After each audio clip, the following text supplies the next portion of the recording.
याद पिया जरूर सकिनु पागल यस्तै छ मेरो हाल म शब्दलाई देख्छु दृश्यलाई सुन्दछु जरूर साथी म पागल यस्तै छ मेरो हाल म शब्दलाई देख्छु दृश्यलाई सुन्दछु वास्तवलाई सम्भाल लिन्छु आकाशभन्दा पातलको कुरालाई सुन्छु ती कुरा जसको अस्तित्व लोक मान्दैनन् जसको आकार संसार जान्दैनन् म देख्छु ढुङ्गाला फूल जब जल किनारका जल चिप्ला ती कोमलकार पास चाँदनीमा जरूर साथी म पागल यस्तै छ मेरो हाल। सजीव अनुभवहरूको प्रस्तुति कार्यक्रम काँचको चुरा विश्वभरि छरेर बसेका नेपाली साहित्यकारहरूको साझा ढोक्टी हो। साहित्यको माध्यमबाट रेडियो प्रवासीमा भावनात्मक सम्बन्ध गाँच्नका लागि म आउँदैछु। यो मासिक कार्यक्रम महिनाको अन्तिम शुक्रबार रेडियो प्रवासीमा तपाईँले सुन्न सक्नुहुनेछ। म कार्यक्रम सञ्चालक रमेश दर्पण र मलाई सहयोग गर्नुहुने प्राविधिक संयोजक राम उप्रेतीको साथमा तपाईँहरूलाई हार्दिक स्वागत गर्न चाहन्छु।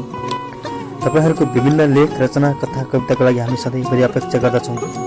जरूर साथी म पागल यस्तै छ मेरो हाल म शब्दलाई देख्छु महाकवि लक्ष्मीप्रसाद देवकोटाको पागल कविताबाट मैले कार्यक्रम काँचको चुरालाई उठान गर्न खोजिरहेको छु। आजको विषयमा तपाईँहरूलाई म यस्ता थिए महाकवि लक्ष्मीप्रसाद देवकोटा वसन्त कुमार समले लेख्नु भएको नेपाल साप्ताहिकबाट तपाईँहरूलाई देवकोटाको जीवनको विषयमा केही कुरा गर्न खोजिरहेको छु।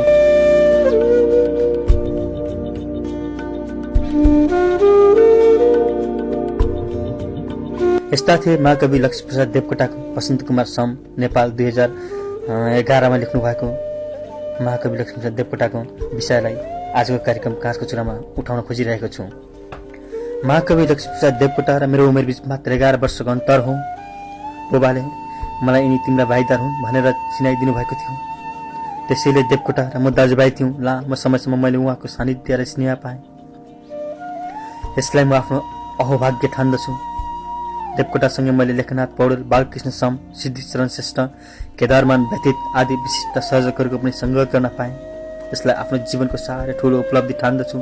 2002 सालमा नेपाली भाषा प्रकाशित समिति र नेपाली भाषा अनुवाद परिषद स्थापित भएदेखि देवकोटा र म सँगसँगै भयौँ। भाषा अनुवाद परिषद पुष्प शमशेरको प्रकाशित समिति समको मत हात थियो। यी दुवैका कार्यालय सरस्वती सदनमा थिए। देवकोटा भाषा अनुवाद परिषदमा हुनुहुन्थ्यो। त्यही काम गर्दा गर्दै मैले देवकोटालाई नजिकबाट बुझ्ने मौका पाएको थिएँ। देवकोटाको प्रसङ्ग खै कहाँबाट सुरु गरौँ? मेरो मनमा काँडा चाहिँ आजसम्म पनि बिजिरहेको एउटा प्रसङ्ग छ देवकोटासँग जोडिएको। म यस संस्मरणको सुरुवात त्यहीँबाट गर्न चाहन्छु। देवकोटाको घर बाहिर अति प्रिय हुनुहुन्थ्यो। उहाँलाई एउटा चुरोट पसलेदेखि ठुला ठुला विद्वानसम्मले जुन कोटीमा माया स्नेह र श्रद्धा गर्थे उहाँ आफ्नै घरमा भने त्यस्तो व्यवहारबाट बिल्कुलै वञ्चित हुनुहुन्थ्यो। सम्झी सिद्धिचरण आफ्ना श्रीमतीसँग बसेर हामीसँग कुराकानी गर्थे, छलफल विचार विमर्श गर्थे। तर देवकोटा दाम्पत्यमा मैले त्यो वातावरण कहिले पनि देख्न र बुझ्न पाइनँ। उहाँकी श्रीमतीको बानी नै फरक थियो। देवकोटा बाहिरबाट आई किलामा कोट झुन्ड्याएर भुइँको चर पाइलामा बस्न पनि नपाउनु भएको थिएन। बजे हरे राम भन्दै कोटको खल्ती खोतल्न आइहाल्थिन्। त्यसैले देवकोटा कतैबाट आफ्नो कमाईको रकम हात पर्नसाथ पहिला आफूले खाएको उधार चुक्त गरेर मात्र घर पस्नुहुन्थ्यो। भलै पत्नीको इज्जत गर्नुहुन्थ्यो। तर त्यहाँ स्त्री याजित हुनुहुन्थ्यो। श्रीमती दुधमा मोहर हालेर दही जमाउँथिन्। श्रीमती दहीमा मोही हालेर जमाउँथिन् र हरेराम पनि कहाँ पुर्याइहाल्थिन्। यो कुरा थाहा पाएर पनि देवकोटा केही बोल्नुहुन्थेन। बरु हातमा पैसा पर्नसाथ पहिलो उधार चुक्त गरिहाल्नुहुन्थ्यो।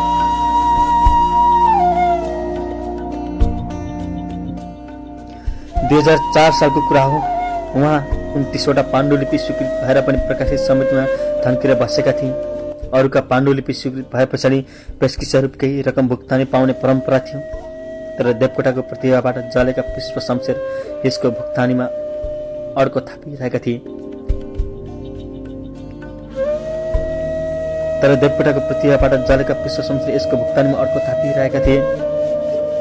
र श्रमका कारण एक दिन देवकोटाले 2500 रुपियाँ पेस्की पाउने हुनुभएको थियो। देवकोटा खल्तीमा पैसा भएसम्म जसलाई पनि बाढी हिँड्ने स्वभावको हुनुहुन्थ्यो। यो कुरा सम्झीलाई पनि थाहा थियो। अनि त्यस दिन मलाई समले भन्नुभयो, वसन्तजी आज तपाईँ देवकोटाजीसँग जानुहोस् है। मैले कुरा बुझिहालेँ। हुन्छ भने अहिले सोच्दा लाग्छ देवकोटालाई रुपियाँ पैसाको पनि खासै लोभ लालच थिएन। उहाँले पैसा पनि बुझ्नु भएन, खालि सही मात्र गर्नुभयो र मलाई नै बोक्नु भन्नुभयो। यति बेला भर्खर नोट निस्किएको थियो। आधी नोट र आधी मोहर बोक्न पनि कठिनै थियो। सबै मोहर भएको भए त महाकविलाई पनि बोकाउनु पर्ने हुन्थ्यो। अनि म देवकोटाको पछि लागेँ। सरस्वती सदनबाट निस्किएपछि हामी बाग बजारतिर लाग्यौँ। त्यसै बेला बाग बजारमा उत्तरतिर मात्र मान्छे हिँड्ने सानो पेटी थियो। पसल पनि त्यति मात्र थिए। एउटा पसलमा पुगेर उहाँ रोकिनु भयो र पसललाई सोध्नुभयो, साहुजी मेरो उधार कति छ? पसलले 3-4वटा चुरोटको खोलको उल्टा हिसाब टिपिराखेको रहेछ। उसले हिसाब जोडेर भन्यो, यस्तै 13-14 रुपियाँ भएको रहेछ। उहाँले मलाई भन्नुभयो, भाइ तिरिदिनुहोस् न है। मैले उहाँको भने बमोजिम पसललाई पैसा दिएँ। पसलले उधार कटाएर बाँकी खुद्रा फर्कायो। अनि उहाँले त्यो पनि पसललाई नै दिनु भन्नुभयो। किन बोक्नुहुन्छ? तपाईँलाई ज्यादै गह्रुङ्ग हुन्छ। कस्तो मस्तीको मान्छे। उहाँले पसललाई अझै चाहिन्छ भने लिइराख्नु होला पनि भन्नुभयो। पसलले चाहिँदैन भन्दै पनि 15 रुपियाँ दिएर छाड्नुभयो। अलि पर पुगेर मैले गुनासो गरेँ, दाइ किन तपाईँले यसरी पैसा छर्दै हिँड्नु भएको? उहाँले भन्नुभयो, के गर्नु भाइ, भोलिदेखि फेरि मलाई यही साउजी चाहिन्छ। कुरा बुझ्नुहोस् न, श्रीमतीको हात परेपछि हरे राम कहाँ पुर्याइहाल्थिन्। उहाँ हिसाब गराउँदै हिँड्नुहुन्थ्यो। म चाहिँ उहाँको ऋण तिरिदिने दाता जस्तो हिसाब चुक्ता गरिँदै जान्थेँ। त्यस दिन मेरो इज्जत देवकोटाको भन्दा ठुलो भएको महसुस गर्थेँ। देख्ने त महाकविको उधार तिरिदिने यही रहेछ भन्ने पनि सोच्ने होला, तर देवकोटाले यसको कुनै पीर थिएन। उहाँ आफूलाई राति अरूलाई श्रेय दिएर आनन्द लिने मान्छे हुनुहुन्छ। अर्को पसलमा पस्नु अघि उहाँले मलाई खुस्क भन्नुभयो, भाइ यो पसल अलिक कठिन अवस्थामा छ, यसलाई अलिकति थप रकम दिनुपर्छ है। मैले अघि किन यसरी पैसा बाँड्दै हिँडेको भनेकाले भाइले नानीको मान्ला भनेर उहाँले कहिले सम्झाउन त्यसो भन्नुभएको हुनसक्छ। त्यसैले त्यसलाई पनि जति उधार थियो त्यति नै पैसा छाडिराखेर हामी अगाडि बढ्यौँ। त्यसपालि हामी त्यस बेलाको नाम लप्टनको होटलमा पुग्यौँ। त्यो अहिलेको पद्मकन्या क्याम्पसभन्दा पश्चिम दक्षिणमा थियो। त्यहाँ देवकोटा विशेष रुचिका साथ खाजा खानुहुन्थ्यो। त्यहाँ 4 पैसामा मासुको चप पाइन्थ्यो। हामीले त्यहाँ चप खायौँ त्यस दिन। अनि उधार 40 रुपियाँ बाहेक थप 50 रुपियाँ पेस्की दिएर हिँड्यौँ। त्यस दिन लप्टनको होटलबाट निस्केपछि मैत्री देवी अहिले चरणचन्द्र शाहको घर अगाडिको साइकल पसलमा पुग्यौँ। देवकोटा प्रायः त्यही साइकल मर्मत गर्नुहुन्थ्यो। अनि त्यहाँ मैले यही हिसाब गरिदिएँ, 24 रुपियाँ भएको रहेछ। अहिले देवकोटाले पसलेलाई सोध्नु भएछ, बाबु फेरि हिसाब गर्न भुल्यो कि क्या हो? यति मात्रै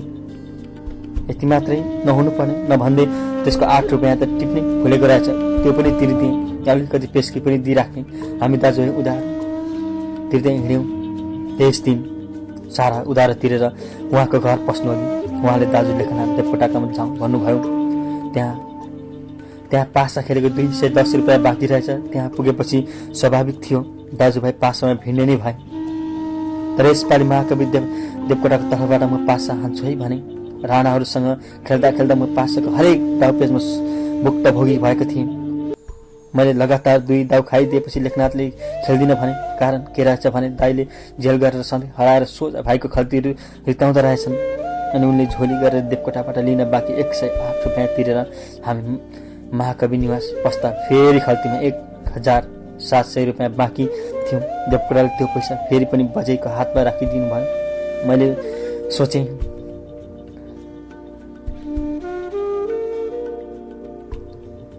सोचेँ हे महाकवि, भोलिदेखि तिमी फेरि ऋतु हुने भयो। मलाई थाहा थियो त्यो पैसा फेरि दहीभित्र पसेर हरेराम पण्डित कहाँ पुग्नेछ। देवकोटा अत्यन्त भद्र सहृदय र साधारण स्वभावको हुनुहुन्थ्यो। तर एकपटक मैले उहाँको क्रोधपूर्ण उग्र रूप पनि देख्ने मौका पाएँ। घटनाको उठान शुक्रबार 3 जेठ 2004 सालमा सरस्वती सदनबाट भएको थियो। हरेक अपराह्न 3 बजे सरस्वती सदनमा सबै साहित्यकारहरू जम्मा भएर सृजनामाथि छलफल गर्थे। भोलिपल्ट नन्दी रात्रि पाठशालाको पहिलो वार्षिक उत्सव भएकाले कसले कुन कविता पाठ गरे भन्ने विषयमा छलफल भइरहेको थियो। त्यहाँ लेखनाथ पौडेल, बद्रीनाथ भट्टराई, सिद्धिचरण श्रेष्ठ, रीतिबहादुर मल्ल, केदारमान व्यथित, पुष्प शमशेर, बालकृष्ण श्यामदास वैष्णव लगायत 15-20 जना सर्जकहरू थिए। त्यस दिन देवकोटा आउनु भएन अनि कविहरूले विभिन्न खालका टीका टिप्पणी गरे। देवकोटालाई जोड्न कसैले भने हामी मूर्खलाई कविता सुनाउन देवकोटा किन आइहाल्नुहुन्थ्यो। कसैले भने हामी मूर्खलाई कविता सुनाउन देवकोटा किन आइहाल्नुहुन्थ्यो। यत्तिकैमा सिद्धिचरणले ठट्टाको भावमा भने पागल कतै अल्मलियो होला। त्यही शब्दलाई समातेर पुष्प सम्झीलाई राखिएर भने त्यो पागल नै हो अनि त्यहाँ स्तब्ध छायो। म र सम्झी पिसाब फेर निहुँले निस्क्यौँ। यो फरक किसिमको पुष्करको लागि बेइज्जती थियो। म त्रिचन्द्रबाट निस्केर अहिलेको नेपाल प्रज्ञा प्रतिष्ठान हुँदै कमल पोखरीको अहिलेको कमल पाउरोटीतिर पुगेको थिएँ। देवकोटा साइकल चढेर खुस्केर डोराउँदै आउँदै हुनुहुँदो रहेछ। देवकोटा साइकल चढेर चेन खुस्केर डोराउँदै आउँदै हुनुहुँदो रहेछ। अनि साइकल बिसाएर मैले सरस्वती सदनमा भएका सम्पूर्ण घटना सविस्तार सुनाएँ। त्यसबेला देवकोटाको मुहारमा मैले एक किसिमको क्रोधित देखेँ।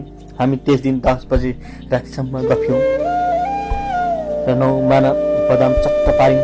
घर फर्किँदा 10 बजिसकेको थियो। देवकोटाको रिस अझै शान्त नभएको मैले महसुस गरेँ। भोलिपल्ट हामी सबै नन्दी रात्रि पाठशालामा भेला भयौँ। मञ्च एउटा बरको रुखमुनि बनाएको थियो। सिद्धिचरण व्यथित सिद्धिबहादुर बाहेक सब कविहरू भेला भएका थियौँ। कविता वाचनको क्रममा सुरु भयो। जब देवकोटाको पालो आयो उहाँ मञ्चमा पुग्नु भएर कविता वाचन गर्न थाल्नुभयो। जरुर साथी म पागल, यस्तै छ मेरो हाल। म शब्दलाई देख्छु, दृश्यलाई सुन्दछु, वास्तवलाई सम्वाद दिन्छु। जरुर साथी म पागल, यस्तै छ मेरो हाल। देवकोटाले पागल कविता त्यसै राति लेखेर पहिलोपल्ट त्यहाँ वाचन गर्नुभयो। उहाँ कहिले कविता पंक्ति नदोहोऱ्याई मान्छे त्यस दिन एकाएक शब्द दोहोऱ्याउँदै वाचन गर्न थाल्नुभयो।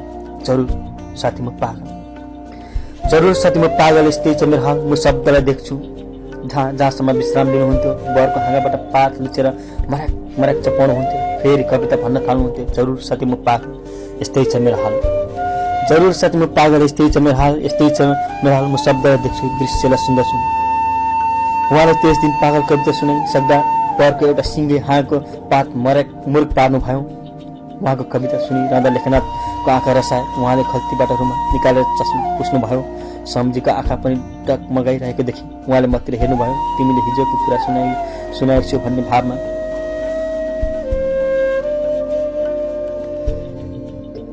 उहाँले मतिर हेर्नुभयो। तिमीले हिजोको कुरा सुनाइछौ भन्ने भावमा मैले पनि हो भनिदिएँ। तर पुष्प सम्झीले कार्यक्रमको मुन्टो निहुर्याउन नसके। लाज र अपमान बोध कार्यक्रम भरि नै मुन्टो निहुर्याएर बसिरहे। देवकोटाको धेरै प्रसङ्गहरू छन् जसमा एउटा पुस्तक नै लेखिन सक्थ्यो। लेखिनु पर्ने मध्येमा उहाँको बानी व्यवहार पनि पर्छ। देवकोटाको 300 रुपियाँ पर्ने बेलायती रेले कम्पनीको साइकल चढ्नुहुन्थ्यो, शान्ति चुरोट खानुहुन्थ्यो। त्यस बेलाका मोटरसाइकल र फुलमा उहाँको रुचिका चुरोट थिए।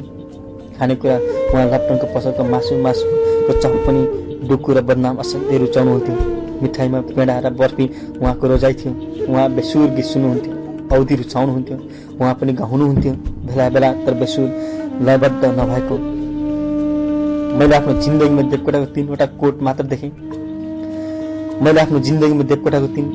मात्र देख्न मौका पाएँ। उहाँ दौरा सुरुवाल भित्री भोटो कोट टोपी लगाउनुहुन्थ्यो, तर पटुका कहिले बाँध्नु भएन र स्टकोट पनि लगाउनु भएको मैले देखिनँ। प्यान्ट पनि लगाउनु भएन। रुस जाँदा एक जोर सुट चाहिँ सिलाउनु भएको थियो, लगाउनु भएन। थाहा छैन किन पनि श्रीमतीको लापरवाहीको कारण जहिले पनि स्त्री नलगाइकन पोसाक लगाउनुहुन्थ्यो। कोटको बाहुला माथिबाट सर्किएको हुन्थ्यो। स्वभाव थियो उहाँले एउटा दाउरेलाई उसको फाटेको टोपी फुकाएर आफ्नो टोपी लगाइदिनु भएको थियो भने एकजना अर्को दाउरेलाई त आफूले लगाएको कोट नै फुकाएर लगाइदिनु भएको थियो। मैले नै आँखाले देखेको हुँ।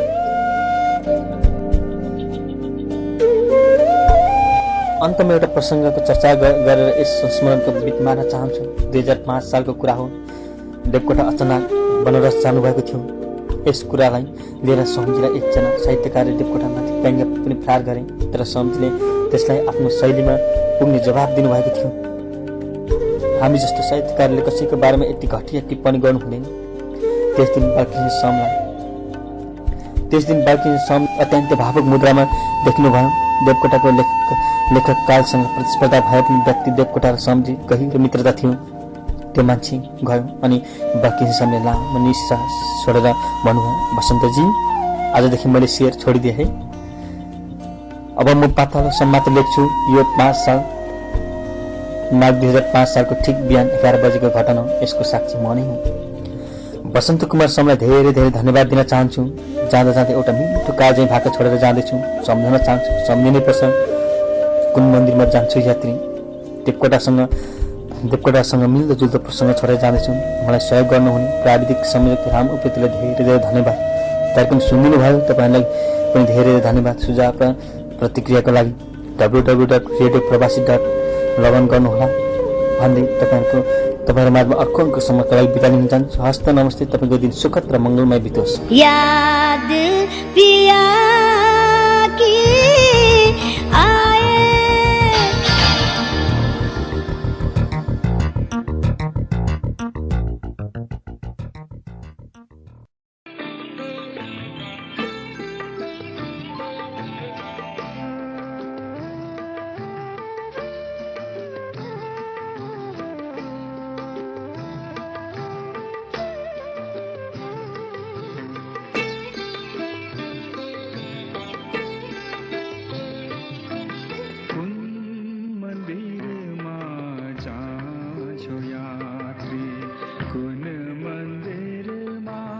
जाने हो कुन सामग्री पूजा गर्ने साथ कसोरी लाने हो कुन मन्दिरमा जान्छौ यात्री कुन मन्दिरमा जाने हो कुन सामग्री पूजा साथ कसोरी लाने हो कुन मन्दिरमा जान्छौ यात्री।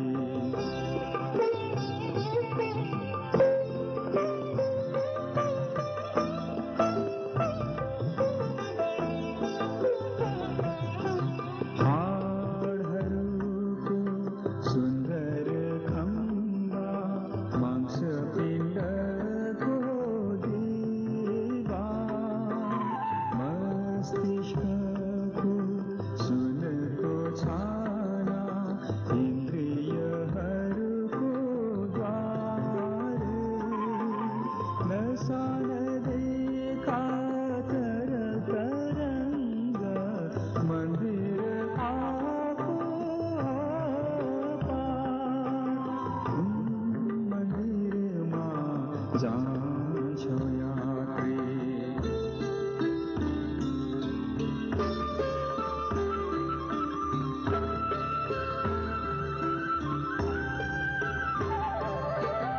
साथी यात्री बीच सडकमा ईश्वर हेरेर छ साथ जुम्दछ ईश्वर काम सुनौला गरिरहेको हात छुन्छ तिलस्मी करले उसले सेवकहरूको माथ कुन मन्दिरमा जान्छौ यात्री।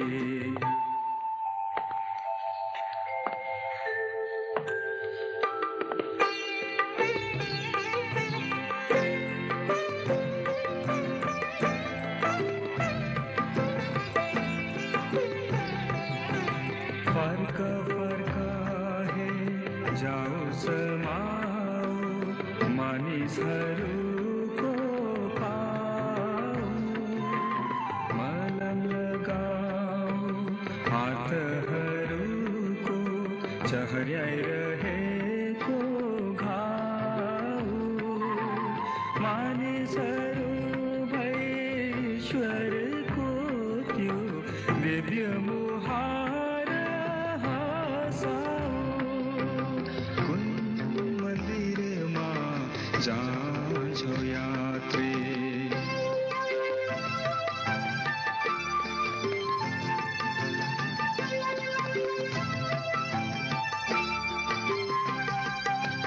सडक किनारा गाउँ छ ईश्वर चराहरूको तानामा बोल्दछ ईश्वर मानिसहरूको पीडा दुःखको गानामा दर्शन के तू कहीं दिँदैन चर्म चक्षुले कानमा कुन मन्दिरमा जान्छौ यात्री कुन मन्दिरमा जाने हो कुन सामग्री पूजा गर्ने साथ कसोरी लाने हो कुन मन्दिरमा जा